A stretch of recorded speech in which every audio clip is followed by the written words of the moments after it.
everyone, and welcome to the Neurodiverse Teacher Podcast. I'm your host, Dr. Kristen Eccleston, aka the Neurodiverse Teacher, and today my guest is Michelle Markman. After feeling lost and without a community, Michelle realized in her early 30s that she might have a disability.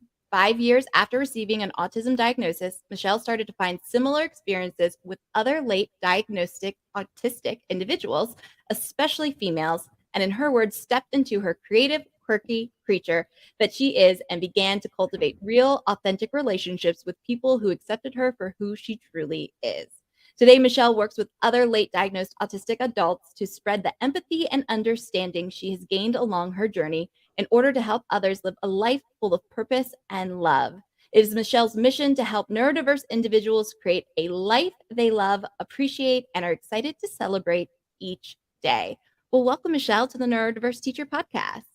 Thank you so much for having me on. It's a pleasure to be here, Kristen. Well, I am excited to kind of talk with you about everything you. So I'm going to jump right in with my first question for you. And that is, tell me the why behind what you do. Give me a little bit of your story and kind of what led you to start working with other individuals who are neurodiverse. Yeah, absolutely. That's a great question. So my why is I want to help people. I've always been passionate about helping others. I've always been passionate about lifting people up and easing suffering.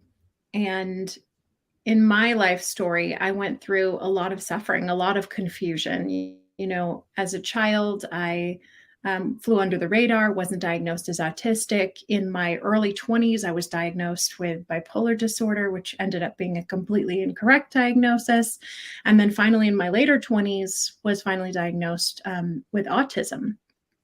So my mission in the world is to help other people avoid having to go through all the suffering that I went through by helping them really step into their power fast, accept who they are, and understand where their strengths lie. I love that. And you know, it's funny. It sounds like you and I actually have very similar backgrounds, whereas your diagnosis was ASD, mine was ADHD. Pretty much around the same time frame. I was 30 years old when I finally got that diagnosis. And it does make a huge difference, right? Do you feel like you had this like, oh my gosh, my life makes so much more sense type of experience? I did. And, you know, it took me some time because like you mentioned in the intro, there were about 5 years where I thought, oh, this is ridiculous. I can't be autistic because there's only, you know, that happens to white boys and men, and women can't be autistic. And I have social skills, so this is ridiculous. But once I did finally start to research it and connect with other people who are on the spectrum and other neurodivergent individuals, things started clicking into place. And I started finding that there were so many similarities between my experience and their experience. And, you know, it just kind of was an aha moment. I have found that too, that especially when I talk with other females who are neurodiverse, that when we start to get into some of the, I hate to say it as trauma, but it is. I mean, traumas and stressors and things that we experience, it's almost like we have lived these parallel lives because it was like, oh, you felt that way about yourself when you were in school. And, oh, you were afraid to speak up. And, oh, you're a people pleaser too. Like it's like we all have these kind of common experiences. And the funny thing is, not that it's truly funny, but we all were hiding it. We were all working so hard, even if we weren't aware that we had autism or that we had ADHD, like we were still working to hide the fact that we knew that something was different about ourselves. Yes, absolutely. And do you feel like, what do you feel like you were, who you were when you were a student in school? Like thinking back on it now, knowing what you know now about your diagnosis, could you tell me a little bit about what did it look like and feel like for you when you were a student in school? When I was a student, I went to preschool, I went to kindergarten, I went to first grade, and I thought pretty much all of those were lots of fun. I actually had sort of an unusual upbringing. I was unschooled from 2nd to 8th grade, but in high school was when I sort of got a rude awakening that I was different because my entire high school shunned me. So that was when I started realizing that there was something a little bit different about me, but I wasn't sure, what it was at the time. And that's when I really started heavily masking and trying to just hide the person that I am in order to be accepted by other people. Oh man, I'm really sorry to hear that, because I feel like so many of us went through that, and our biggest thing was trying to work so hard for other people not to recognize that we had things going on. Can you imagine if we had Mhm. maybe been more open and transparent with each other, that maybe a lot more of us would have been able to find connections and be like, you too? Yeah, like I'm feeling that way too, right? Because I feel like there's so many more of us, not only in our age bracket, but girls today too. And I know I'm focusing in on girls by saying that, but I know boys fall into this category too. But so Mhm. much of the time, we're so afraid of feeling different in any kind of way that we end up almost overly masking, and not making those connections with peers, because we are afraid of that. Am I going to seem different in any kind of way? Right. So Absolutely. let me ask you, you now have a practice where you are a relationship coach, and I would love for you, please, in detail, tell me about that. What does that look like? What do you do? How do you help individuals? Yeah, absolutely. So I have a program where I walk my clients through a 3-month process. We start with self acceptance and self love. I mean, that's the basis of all relationships, is being able to accept and love yourself. So that is where we start. We also talk about, accepting yourself under this new framework of neurodivergence. It's a lens to look through to see your entire history in a different light.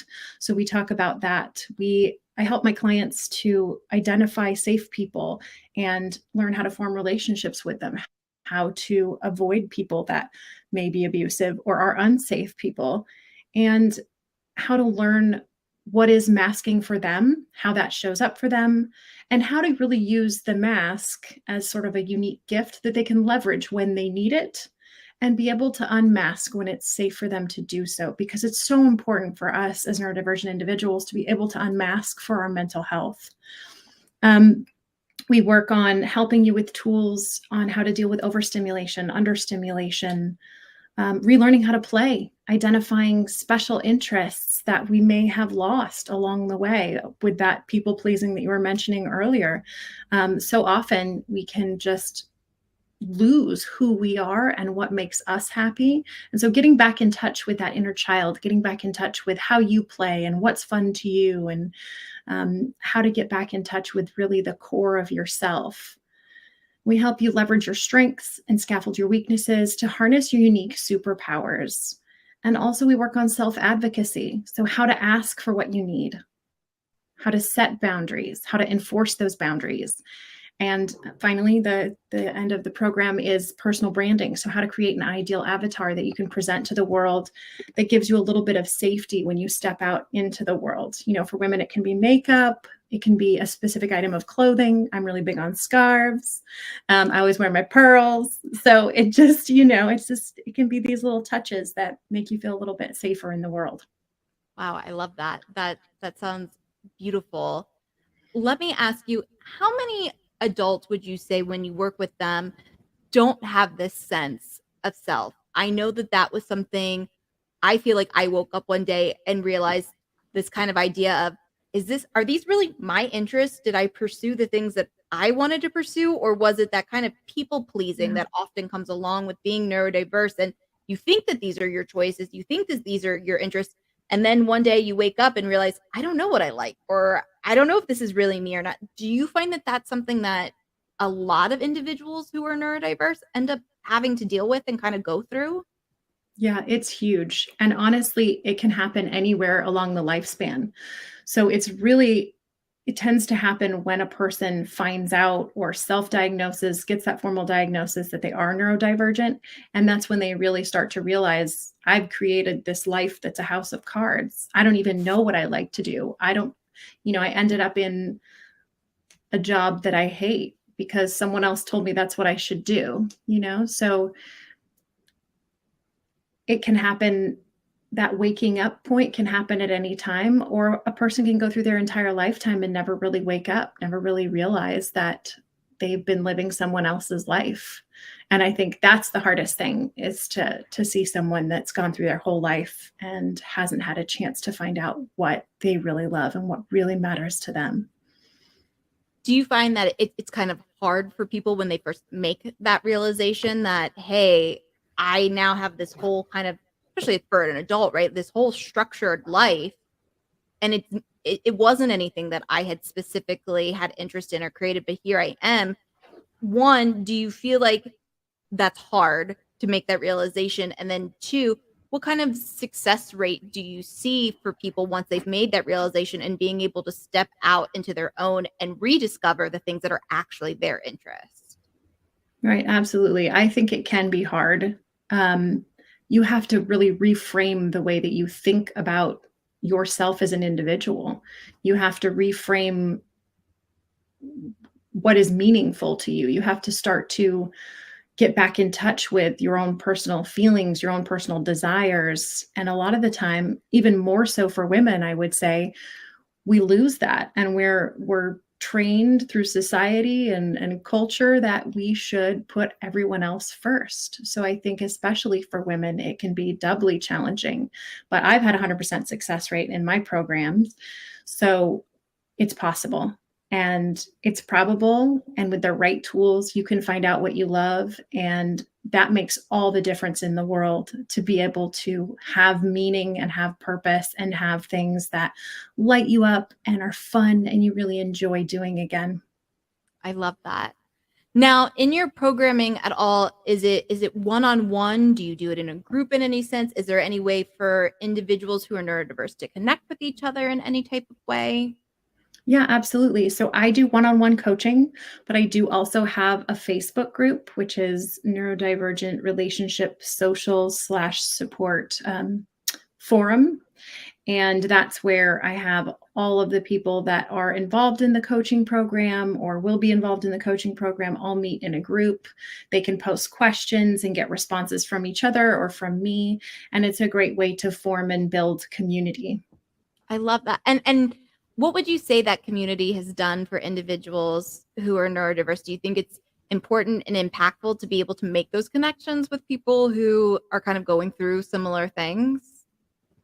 Yeah, absolutely. Because we spend so much of our lives questioning our validity. We're told that our experiences are wrong, that our feelings are wrong, that how we present to the world is wrong, over and over. And to be able to come together with other neurodivergents in a group and talk about your common feelings, your common experiences, and see that there are other people that have been through the same things that you're going through right now, or that you've been through and you've come out on the other side, I think that's priceless.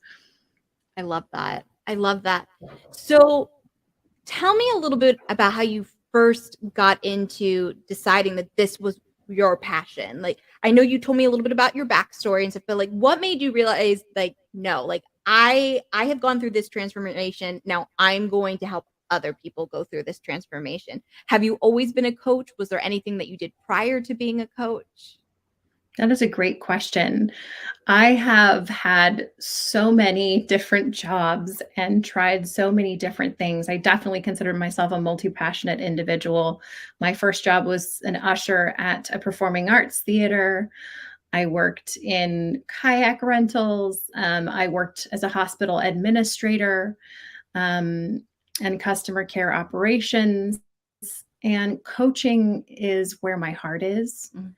And what makes it most impactful is that I have been where all of my clients are, and I know that there's light at the end of the tunnel, and I know how to get them there, and I have been through it. And just watching that transformation to me is so amazing. So I know that this is my calling and it's what I'm meant to do. I love So, yeah. I love that. I love it when individuals who are neurodiverse especially like find that passion, because I think sometimes people don't realize that when people who are neurodiverse find their passion, I mean, you get it all. You get the whole heart, the whole interest, the everything. I mean, even just when you're talking about it, you can see that difference or that light or that spark in the individual, and I can definitely see the light and the spark in you. So tell me, on a day-to-day, what does your typical day entail? Or any exciting story you've ever had involved in your work? I know obviously you probably can't tell details specifically about people, but I'd love to have some kind of upbeat lightheartedness of some of the success that you've had in your coaching profession. Yeah, yeah, absolutely. I recently had a client who went through my program, and when she started, she had moved from another city. But even where she was living before, which was on the East Coast, she moved locally to the West Coast. And she just had never really had a sense of community, never had meaningful relationships. And she'd been unemployed. She was looking for a job and a partner, and she had all these goals. And so during our time working together, she was able to meet the love of her life, who she's now engaged to, make friends, become a part of a meaningful community, and find work that has purpose and meaning for her. She has a job now too, and it's a job that she loves. So that's the kind of success story that I love to share. And that's a success story that I want for all of my clients. Oh man, I love that. That is absolutely amazing and beautiful. So, Michelle, tell me a little bit about you too, outside of your work. What are some of your passions and some of your interests that you found? It sounds like you, like many of us who are neurodiverse, have gone through kind of that awakening and trying to rediscover yourself. What are some of the things that you had to kind of rediscover and learn about you? Yeah, absolutely. So, um, it's been a journey. And what I've found that I really love is a couple of things. Dance is one of them. I've always been a dancer and I love dancing. And that is a way for me to ground myself, to reconnect with my inner goddess and just feel good. So, dance is one of them. I love the outdoors. I love hiking. I love um, climbing mountains. I climbed Kilimanjaro in 2017, and I love doing things like that that put me at the very edge and just a little bit over my comfort zone, sometimes way over my comfort zone, because I feel like that's where I really grow as a human, as an individual, because you don't really know what you're capable of until you set a challenge that you don't think you can reach and then blow it out of the water. So, yeah, definitely the outdoors, dancing, trying new things. And I love traveling, especially internationally, which is not necessarily the norm, I would say. But yeah, those are my favorites, I think. I love that. And what are some of the challenges that you still feel like, I think everybody as an individual is always working on themselves. I like to think that we're always a work in progress. We're always trying to kind of unearth those deeper things about ourselves, especially if you had past experiences like we had in our youth. What are some of the challenges that you as an individual are still working on? Because I often think it's something that we don't usually put out there for people. You know, we don't usually want to share some of our challenges, but I think it's important for people to hear that we all have things that we're working on or that we're coping with. And obviously, if it's, you don't have to go too far down any rabbit hole. I would never put you on the spot for that. But if it's anything that you are willing to share, I would love for other people to maybe be inspired and know that they're not alone in facing day-to-day challenges. Yeah, absolutely. So I think probably one of my biggest challenges is time management. And I'm sure that resonates with a lot of the people that are listening or viewing right now. I tend to compensate by being early most of the time, but time management can really be a challenge, especially if you start doing something that you love or you're really passionate about, and then you just lose track of time. And just making, life is a balancing act. I'm a mom, I have a toddler, I'm a wife.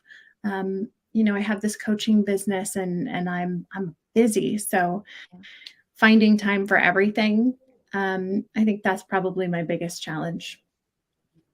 Now, I want to ask you a question, and it's a little bit of a more serious question in the sense that I often talk about neurodiversity along with mental health. And mental health and neurodiversity are not mutually exclusive of one another, but so many of us who are neurodiverse do struggle at times with mental health needs just because, I mean, let's face it, there's a lot of negativity, especially when we were younger. There's even research studies that show that the age of 10, we've already gotten upwards of 20,000 negative messages given to us because we do see the world a little bit differently. We focus on the world a little bit differently. Has that been something in your life that you have ever had to focus on or overcome or put supports in place for that mental health piece to ensure that you are in a positive mental space on a day-to-day basis?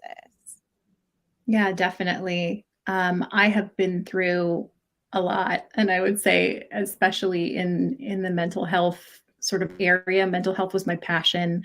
I got my bachelor's degree in psychology, and that was a lot of searching for, what was wrong with me? Why am I so different?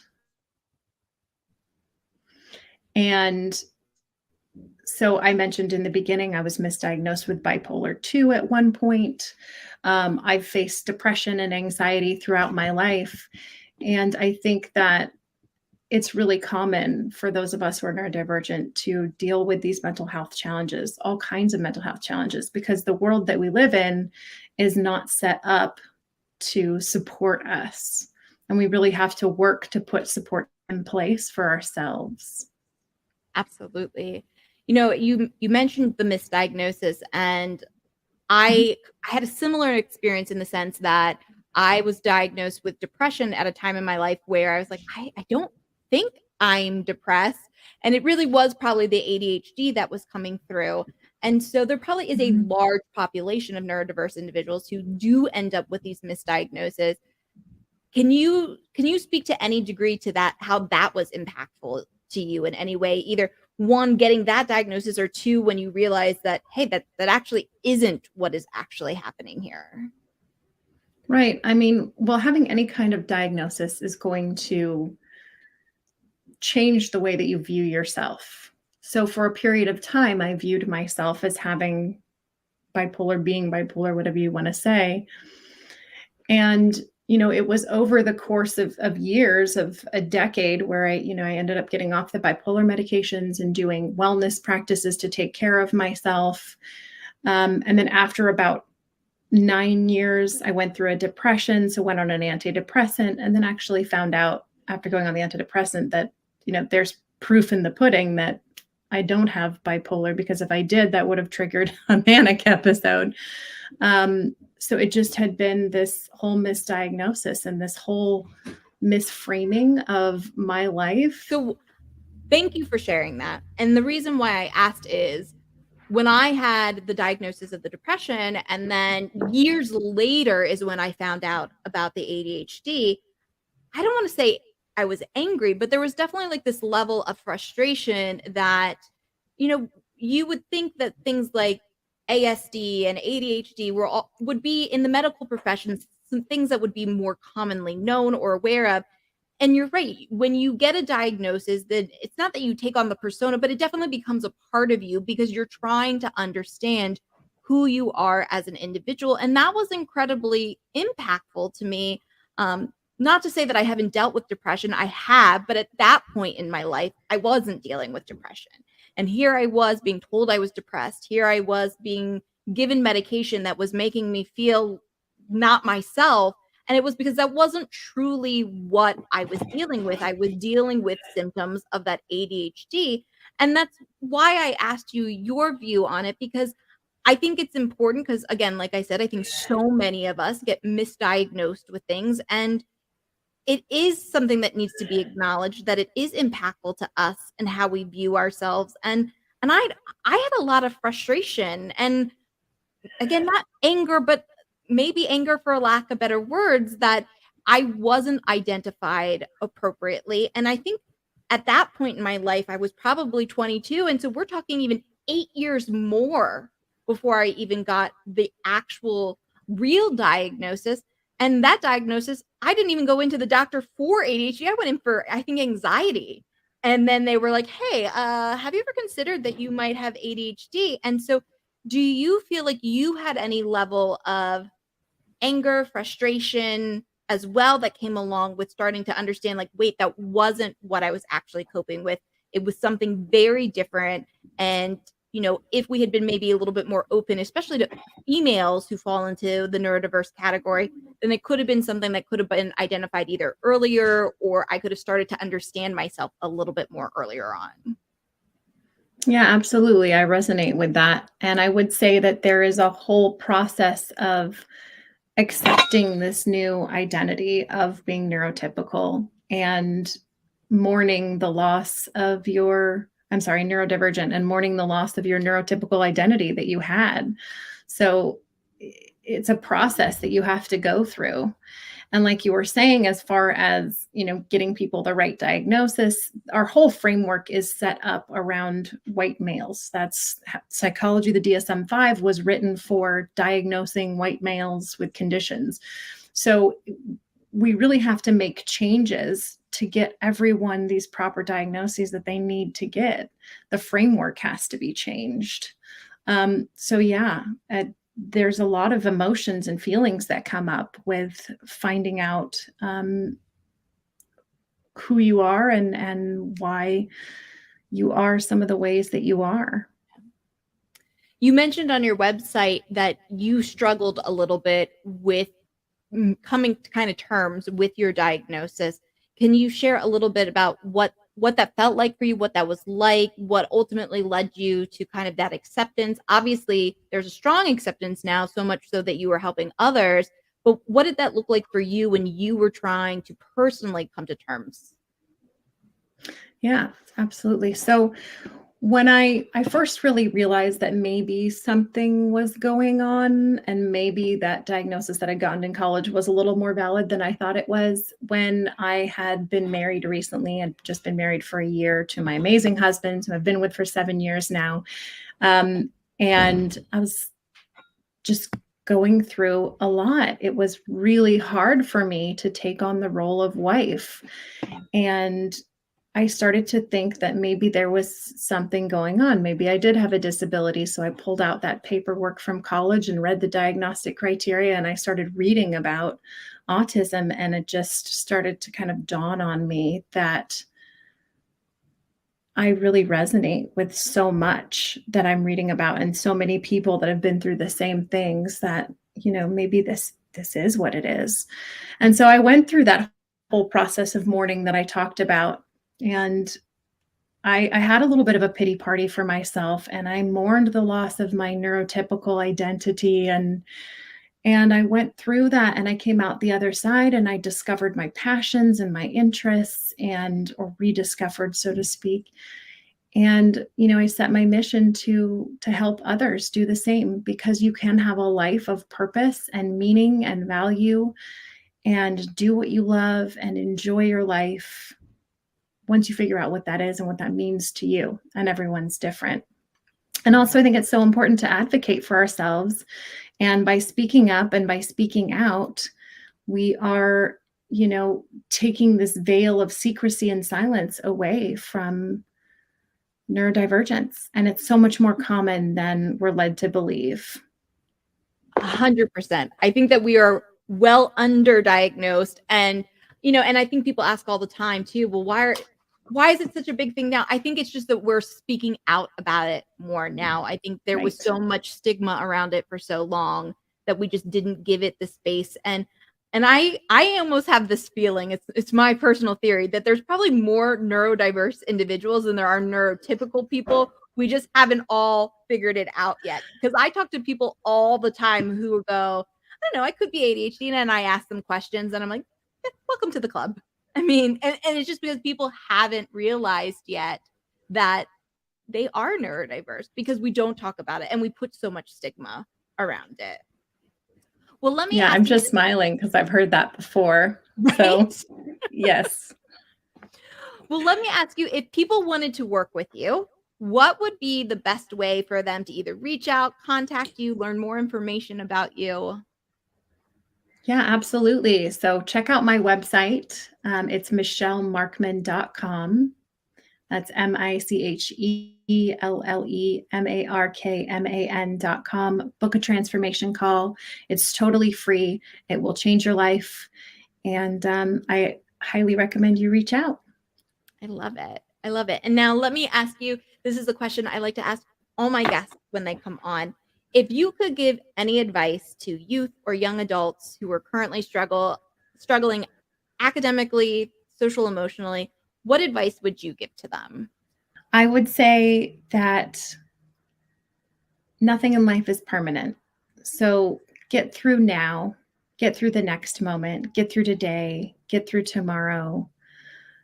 Everything changes, and there is light at the end of the tunnel. There is peace and joy and happiness and ease on the other end. And you just have to give it time sometimes and have the right tools and the right supports in place. I love But that. things can improve, and they should improve. I love it. That is a great message. Well, Michelle, thank you so much for coming on the show today. I really do appreciate your time, your energy, your passion, and your openness today with my listeners. Thank you for having me. It's been a pleasure to be here. Absolutely. And thank you so much to all of my listeners for tuning in. And I will see you next week on the Neurodiverse Teacher Podcast. The Neurodiverse Teacher Podcast is an Eccleston Education Consulting, LLC production.